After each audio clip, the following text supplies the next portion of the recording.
ਬਿਸਮਿਲ੍ਲਾਹਿਰਰਹਿਮਾਨਿਰਰਹੀਮ ਅਸਲਾਮ ਅਲੈਕੁਮ। ਇਹ ਸਾਡਾ ਛੋਟਾ ਭਰਾ ਹੈ ਵਿਰਕ, ਜਿਹੜਾ ਆਂਦਾ ਵੜੇ ਇੱਥੇ ਤੇਰੇ ਹੱਥ ਡੱਬਾ ਚੁੱਕ ਕੇ ਡਿਲੀਵਰੀ ਨਹੀਂ ਕਰਦੇ, ਸਾਫਟਵੇਅਰ ਇੰਜੀਨੀਅਰ ਲੱਗੇ ਆ। ਤੇ ਮੈਂ ਕਿਹਾ ਤੂੰ ਜੇ ਲੱਗ ਗਿਆ ਜਾਂ ਹੋਰ ਕੋਈ 2-4 ਹਜ਼ਾਰ ਲੱਗ ਗਏ ਨੇ ਤੇ ਜਿਹੜੇ ਕਰੋੜਾਂ ਨੌਜਵਾਨ ਜ਼ਲੀਲ ਹੋ ਗਏ ਨੇ ਪਾਕਿਸਤਾਨ 'ਚ।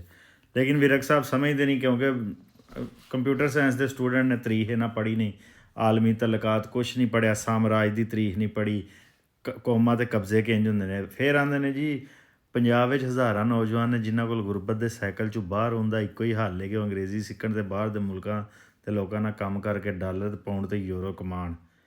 ਇਹ ਜਿਹੜੇ ਪੰਜਾਬ ਦੇ ਨੌਜਵਾਨ ਗੁਰਬਤ ਦੇ ਸਾਈਕਲ 'ਚ ਫਸੇ ਨੇ, ਬਲਕਿ ਮੈਟਰੋ ਟ੍ਰੇਨ 'ਤੇ ਚੜ੍ਹੇ ਨੇ। ਇਹ ਗਰੀਬ ਤੁਰਕੀ 'ਚ ਕਿਉਂ ਨਹੀਂ ਹੈ, ਜਾਪਾਨ 'ਚ ਕਿਉਂ ਨਹੀਂ ਹੈ, ਜਨੂਬੀ ਕੋਰੀਆ 'ਚ ਕਿਉਂ ਨਹੀਂ ਹੈ, ਚੀਨ 'ਚ 80 ਕਰੋੜ ਲੋਕ ਕਿਉਂ ਗੁਰਬਤ ਦੇ ਸਾਈਕਲ 'ਚੋਂ ਨਿਕਲ ਗਏ ਨੇ ਅਤੇ ਅਸੀਂ ਉਹ ਸਾਈਕਲ ਦੇ ਵਿੱਚ ਕਿਉਂ ਫਸੇ ਹਾਂ?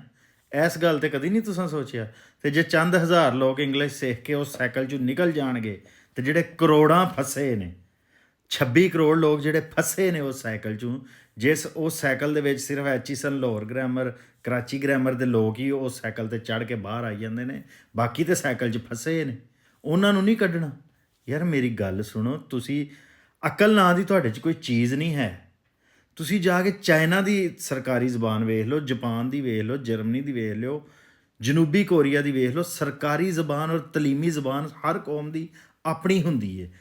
ਸਾਡੇ ਉੱਤੇ 200 ਸਾਲ ਗੁਲਾਮੀ ਮੁਸੱਲਤ ਰਹੀ ਹੈ, ਉਹਦੀ ਵਜ੍ਹਾ ਤੋਂ ਸਾਡੀ ਇੰਗਲਿਸ਼ ਹੈ। ਔਰ ਇਹ ਨਹੀਂ ਕਿ ਇੰਗਲਿਸ਼ ਦਾ ਕੋਈ ਤਰੱਕੀ ਨਾਲ ਤਅੱਲਕ ਹੈ, ਇੰਗਲਿਸ਼ ਦਾ ਸਾਡੀ ਜਹਾਲਤ ਨਾਲ ਤਅੱਲਕ ਹੈ, ਸਾਡੇ ਪਿੱਛੇ ਰਹਿਣ ਨਾਲ। ਇਹ ਜਿਹੜੇ ਹਜ਼ਾਰਾਂ ਨੌਜਵਾਨ ਤੂੰ ਆਨਾ ਨਾ ਗੁਰਬਤ ਦੇ ਸਾਈਕਲ 'ਚ ਫਸੇ ਨੇ, ਇਹ ਉਹ ਸਾਈਕਲ ਇਹ ਸਾਈਕਲ ਦਾ ਨਾਂ ਅੰਗਰੇਜ਼ੀ ਹੈ। ਅਤੇ ਮੇਰਾ ਤਾਂ ਕੰਮ ਹੈ ਸਮਝਾਉਣਾ ਤੁਹਾਨੂੰ, ਬਾਰ-ਬਾਰ ਹਰ ਤਰੀਕੇ ਨਾਲ, ਹਰ ਜ਼ਾਵੀਏ ਨਾਲ ਸਮਝਾਉਣਾ, ਵੱਡੇ ਭਰਾ ਦੇ ਤੌਰ 'ਤੇ ਵੀ ਸਮਝਾਉਣਾ, ਕਦੀ ਬਿਸਤੀ ਕਰਕੇ ਵੀ ਸਮਝਾਉਣਾ। ਸਮਝ ਜੋ, ਬੰਦੇ ਦੇ ਪੁੱਤਰ ਬਣ ਜਾਓ, ਆਪਣੀਆਂ ਜ਼ਬਾਨਾਂ 'ਚ ਤਰਾਜਮ ਕਰੋਗੇ। ਬਗਦਾਦ 'ਚ ਵੀ ਅਰਬੀਆਂ ਨੇ ਤਰਾਜਮ ਕੀਤੇ ਹਨ ਅਤੇ ਦੁਨੀਆ 'ਤੇ ਹਕੂਮਤ ਕੀਤੀ ਸੀ। ਚੀਨੀਆਂ ਨੇ ਤਰਾਜਮ ਕਰਕੇ ਆਪਣੀ ਜ਼ਬਾਨ 'ਚ ਲੋਕ ਆਸਾਨੀ ਨਾਲ, ਆਪਣੀ ਜ਼ਬਾਨ 'ਚ ਤੁਸੀਂ ਇਲਮ ਔਰ ਹੁਨਰ ਸਿੱਖਦੇ ਹੋ, ਦੂਜੀ ਜ਼ਬਾਨ 'ਚ ਸਿਰਫ ਤੁਸੀਂ ਦੂਜੀ ਜ਼ਬਾਨ ਸਿੱਖਦੇ ਹੋ। ਉਹ ਯਾਰ ਇੰਗਲਿਸ਼ ਜ਼ਬਾਨ ਜਾਂ ਫਰੈਂਚ ਜ਼ਬਾਨ ਜਾਂ ਜਰਮਨ ਜ਼ਬਾਨ ਜਾਂ ਚੀਨੀ, ਇਹ ਇਲਮ ਨੇ, ਉਹ ਇਹ ਜ਼ਬਾਨਾਂ ਨੇ। ਹੁਣ ਮੈਂ ਇੰਗਲਿਸ਼ ਸਿੱਖਣ 'ਚ ਜ਼ਿੰਦਗੀ ਲੰਘਾ ਛੜੀ, ਹੋਰ ਤਾਂ ਮੈਂ ਕੁਛ ਸਿੱਖਿਆ ਨਹੀਂ। ਇਸ ਟਾਈਮ ਮੈਨੂੰ ਇੰਗਲਿਸ਼ ਆ ਗਈ, ਹੋਰ ਮੈਨੂੰ ਕੁਛ ਨਹੀਂ ਆਇਆ। ਉਹ ਜਿਹੜੀ ਜ਼ਿੰਦਗੀ ਸਾਰੀ ਅਸੀਂ ਐਨਰਜੀ, ਸਾਡਾ ਟਾਈਮ, ਸਾਡਾ ਪੈਸਾ, ਸਾਡੀ ਤਲੀਮ 'ਤੇ ਸਭ ਤੋਂ ਜ਼ਿਆਦਾ ਪੈਸਾ ਖਰਚ ਹੋ ਰਿਹਾ, ਆ ਕੀ ਰਿਹਾ ਉਹ ਤੁਹਾਨੂੰ ਨਜ਼ਰ ਨਹੀਂ ਆ ਰਿਹਾ। ਚੰਦ ਹਜ਼ਾਰ ਦੀ ਤੁਹਾਨੂੰ ਫਿਕਰ ਹੈ, ਕਰੋੜਾਂ ਜਿਹੜੇ ਤਬਾਹ ਹੋ ਚੱਲੇ ਨੇ। ਪਾਕਿਸਤਾਨ ਦੁਨੀਆ ਦਾ ਸਭ ਤੋਂ ਅਨਪ੍ਰੋਡਕਟਿਵ ਮੁਲਕ ਹੈ।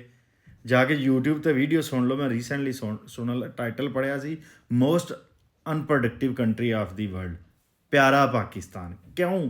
ਕਿਉਂਕਿ ਸਾਡੇ ਮੁੰਡਿਆਂ ਦੇ ਉੱਤੇ ਇੰਗਲਿਸ਼ ਦਾ ਡੱਕਾ ਲਾ ਕੇ ਇਲਮ ਹੁਨਰ 'ਤੇ ਪਾਬੰਦੀ ਹੈ। ਜਲਦੀ ਸਮਝੋਗੇ ਤਾਂ ਆਜ਼ਾਦ ਹੋ ਜਾਓਗੇ, ਨਹੀਂ ਸਮਝੋਗੇ ਤਾਂ ਹੋਰ ਛਿੱਤਰ ਖਾਓਗੇ ਦੁਨੀਆ 'ਚ।